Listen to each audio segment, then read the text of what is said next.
Ed Sullivan revealed the 7 music legends who were actually evil. The Ed Sullivan Show brought America's living rooms the greatest musical talents of a generation. Every Sunday night, families gathered around their television sets to watch the parade of stars Sullivan had personally selected to entertain the nation. His stamp of approval could launch careers into the stratosphere. But behind Sullivan's famously stiff demeanor and awkward introductions lay a shrewd judge of character.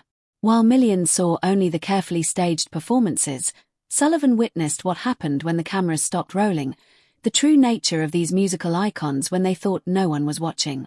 Ed ran a family show, revealed a longtime producer who worked closely with Sullivan. He had an almost pathological concern with protecting his audience from anything he considered inappropriate or harmful. This wasn't just about censoring lyrics or dance moves. It was about the character of the performers themselves. In private conversations with close associates and in personal notes discovered years after his death, Sullivan expressed deep concerns about certain musicians whose talents he admired, but whose personal conduct he found disturbing or even dangerous. These weren't just stars with bad attitudes or demanding writers. These were performers Sullivan came to believe harbored genuine darkness beneath their public personas. Tonight, we reveal the 7 music legends who Sullivan privately described as actually evil. Talented artists whose musical contributions are undeniable, but whose personal conduct ranged from troubling to criminal, from exploitative to violent. These aren't just tales of rock and roll excess, but disturbing patterns that Sullivan recognized early and tried in his own way to shield his audience from. But first, we begin with perhaps the most shocking case. A founding father of rock and roll whose talent was matched only by the scandal that would temporarily destroy his career and the troubling allegations that would follow him for decades. The piano prodigy who married his 13-year-old cousin when Sullivan discovered the truth about Jerry Lee Lewis, he didn't just cancel his next appearance, he blacklisted him for life. And that was before the mysterious deaths began. From Faraday, Louisiana, Jerry Lee Lewis. 1. Jerry Lee Lewis, the killer's darkest secret. When Jerry Lee Lewis took the stage on The Ed Sullivan Show in 1957, he was the very embodiment of rock and roll's dangerous energy. His pounding piano style, wild performance antics, and songs like Whole Lot of Shaking Going On and Great Balls of Fire had earned him the nickname The Killer and positioned him as a potential rival to Elvis Presley for the crown of rock's greatest star. Less than a year later, Lewis's meteoric rise came crashing down when the British press discovered the shocking truth during his UK tour. The 22-year-old Lewis had married his 13-year-old cousin, Myra Gale Brown. Making matters worse, Lewis had lied about her age, claiming she was 15, still scandalously young, but less obviously criminal. Sullivan was furious. He never invited him back, revealed a booking agent who worked with the show during this period. Ed had put his personal stamp of approval on Lewis by featuring him prominently. When the marriage scandal broke, Sullivan felt personally betrayed. He believed Lewis had made him complicit in promoting someone who would do something Sullivan considered fundamentally immoral. Lewis's career in America immediately collapsed. Radio stations stopped playing his records. Venues canceled his concerts. And his appearance fees plummeted from $10,000 per night to $250. While he would eventually rebuild his career in country music, the scandal permanently derailed his trajectory as a mainstream rock and roll pioneer. What Sullivan couldn't have known at the time, but what would gradually emerge over the following decades, was that the Myra Gale Brown scandal was just the beginning of Lewis's troubling history with women. His 7 marriages would be marked by allegations of physical abuse, and 2 of his wives died under circumstances that raised questions. His 4th wife, Jiran Gunn Lewis, drowned in a swimming pool shortly before their divorce was finalized. And his 5th wife, Shawn Michelle Stevens, died of a methadone overdose just 77 days after their wedding. Sullivan had a sixth sense about performers with dangerous tendencies, noted a television historian who studied Sullivan's career. His refusal to have Lewis back wasn't just about the scandal itself, but about what Sullivan perceived as a fundamental character flaw. Time would prove that instinct correct as Lewis's life became marked by violence, substance abuse, and tragedy. While Lewis remained a towering musical influence, whose piano style and unbridled performance energy shaped rock and roll, Sullivan's early recognition of his troubling personal conduct represented one of the host's most significant stands against a major talent on moral grounds. James Brown dazzled audiences with his electric performances, but backstage, Sullivan witnessed a different man entirely. "That man has a devil inside him," Sullivan confided to his producer. The godfather of soul's violent rap sheet would prove Sullivan right. So we are delighted to present James Brown on our stage on this show. So let's have a fine welcome for a very fine talent. To James Brown, the Godfather's Dark Kingdom.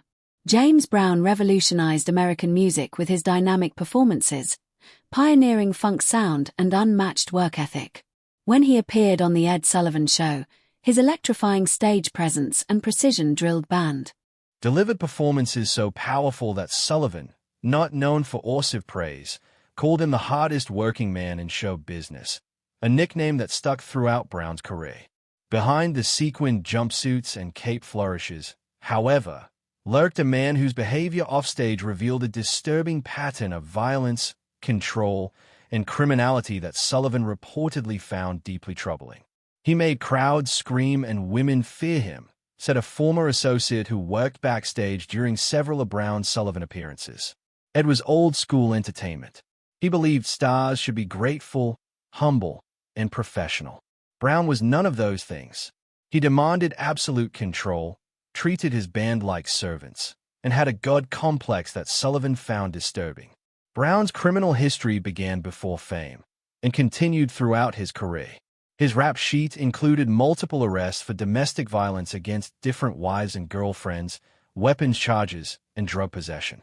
His volatile temper and controlling behavior became legendary in the music industry, with band members subjected to harsh fines for minor infractions like scuffed shoes or missed dance steps.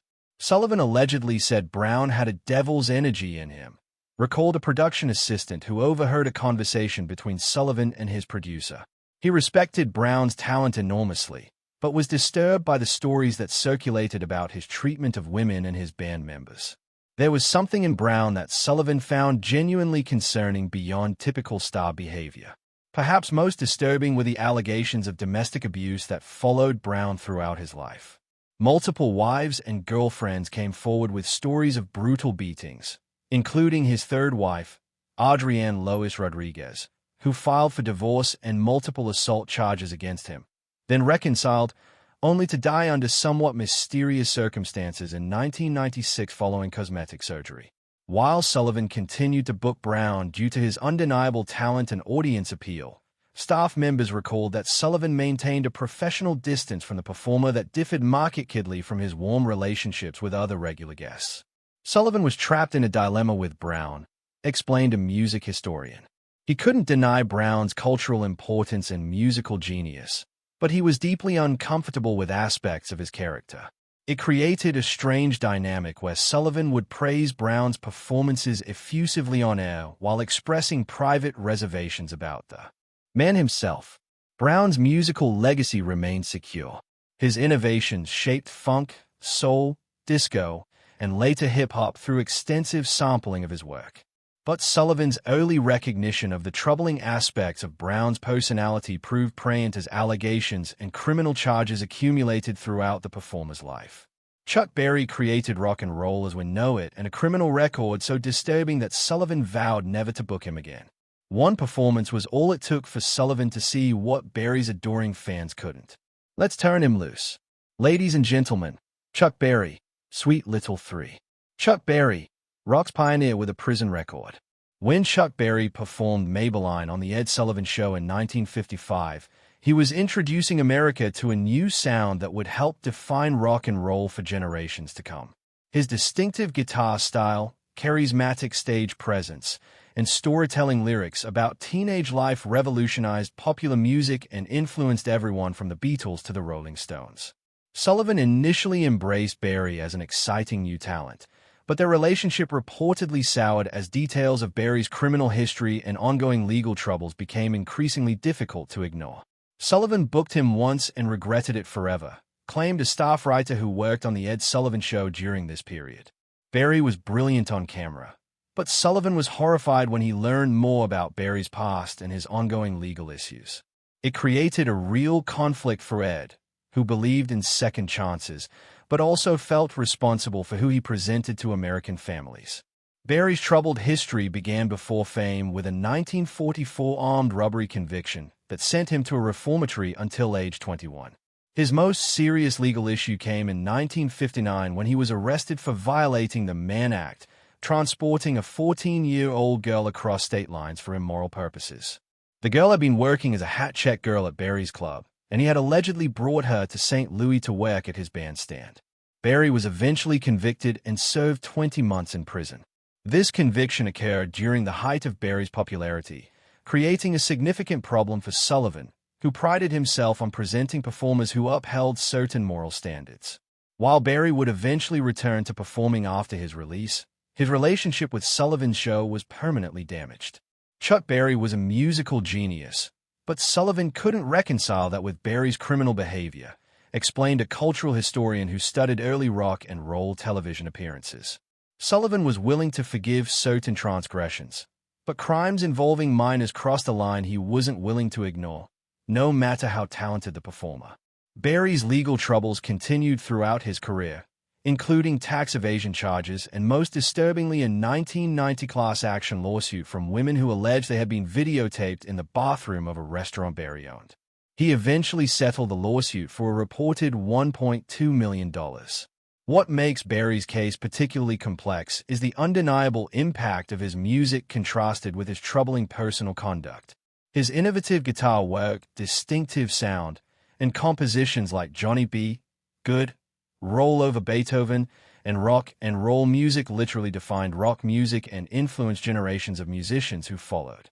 Sullivan was caught in the difficult position of recognizing Berry's revolutionary musical contributions while being deeply troubled by his personal conduct, noted the historian. It represented one of the earliest examples of the separation of art from artists that continues to challenge the entertainment industry today. Sullivan famously refused to show Elvis's hips on television. The real reason, not the dancing, but what Sullivan called a disturbing pattern with young female fans that left him deeply concerned about the King's private appetites. Peace in the Valley. He is Elvis Presley. 4. Elvis Presley, the King's controversial court. Elvis Presley's appearances on The Ed Sullivan Show in 1956 and 1957 remain among the most famous moments in television history. Performances so electrifying that they helped transform American popular culture overnight. Sullivan initially refused to book Presley due to concerns about his provocative performance style, only relenting after competing programs featured him to massive ratings. Sullivan's decision to censor Presley by filming him only from the waist up during his final appearance has become legendary, a moment that perfectly captured the generational divide between post-war youth culture and the established entertainment guardians. Sullivan saw the worship and feared the man behind it, said a former Sullivan staff member. What people don't realize is that Sullivan's concerns about Elvis went beyond the hip swinging. Ed was genuinely worried about the almost religious devotion Elvis inspired in young people, especially girls. He thought there was something unhealthy about it, something potentially exploitative. Sullivan's unease about Presley's influence represents one of his more controversial judgments. Unlike others on this list, Elvis had no known criminal record or documented cases of abuse. However, retrospective examinations of Presley's relationships have raised questions about certain patterns in his personal life. Most notably, Priscilla Ballou began her relationship with Elvis when she was just 14 years old and he was 24. Though they didn't marry until she was 21, Priscilla later revealed that their relationship included controlling behavior with Elvis shaping everything from her appearance to her movements. Additionally, biographers have documented Presley's apparent preference for very young virginal women whom he could mold to his specifications. Sullivan wasn't privy to the details of Elvis's private life, but he sensed something in the dynamic between Elvis and his young female fans that troubled him, explained a cultural historian. It wasn't just moral panic about rock and roll.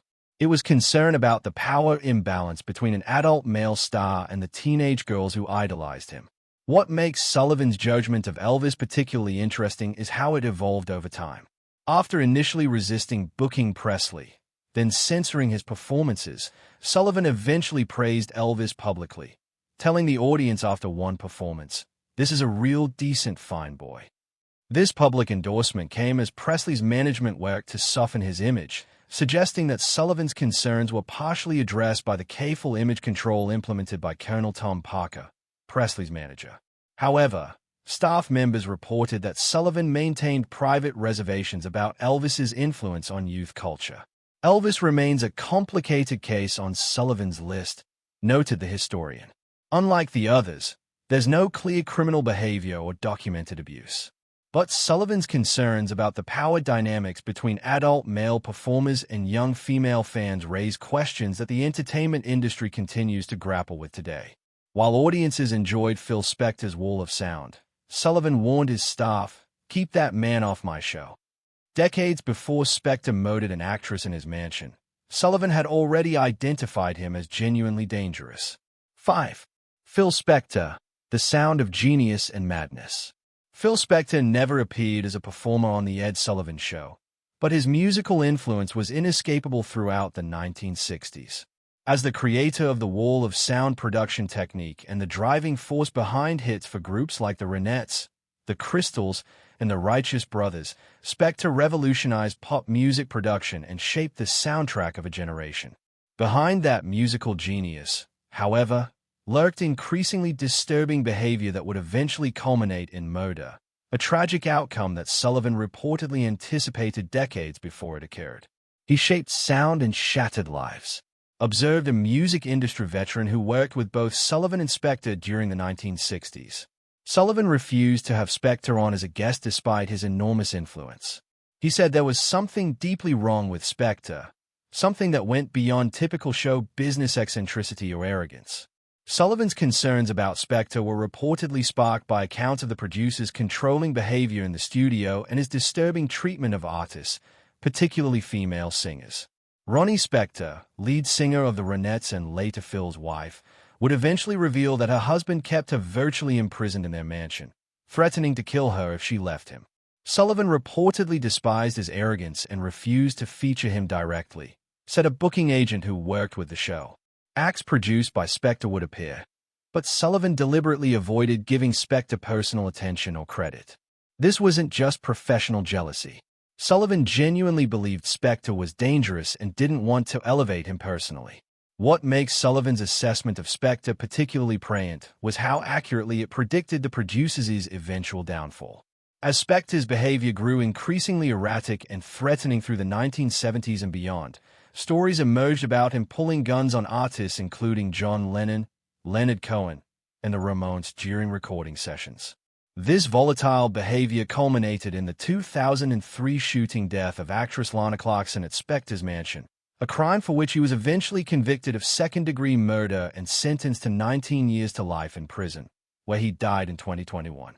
Sullivan had an almost uncanny ability to sense genuine darkness in certain performers, noted a television historian. His concerns about Spector went beyond disliking his personality or professional conduct. Sullivan seemed to recognize something fundamentally disturbed in Spector decades before it became impossible for the rest of the world to ignore. The Spector case represents perhaps the most extreme validation of Sullivan's judgments about performers' character. The musical genius who created some of the most uplifting, emotionally resonant pop music of all time eventually revealed himself to be capable of the ultimate violence exactly as Sullivan had apparently feared decades earlier. Ike and Tina Turner brought the house down, but Sullivan noticed something chilling. How Ike watched Tina's every move. Behind the perfect choreography, Sullivan recognized the signs of abuse years before Tina's escape made headlines. 6. Ike Turner, the architect of musical and personal terror. Ike and Tina Turner brought explosive energy to the Ed Sullivan Show with performances that showcased both Tina's dynamic stage presence and Ike's tight musical direction. Their rendition of Creedence Clearwater Revival's Proud Mary remains one of the most electrifying performances in the show's history, demonstrating why they were considered one of music's most powerful live acts. Behind the coordinated stage show and musical precision, however, lurked one of music's most notorious cases of abuse and control, a situation that Sullivan reportedly recognized early and found deeply disturbing. On stage, it was electric. Offstage, it was hell, said a stage manager who worked multiple Ike and Tina Turner appearances on the show. Sullivan wasn't easily fooled by image. He saw how Ike controlled everything, the band, the Ike, and especially Tina. The way Ike watched her every move gave Sullivan concerns almost immediately. According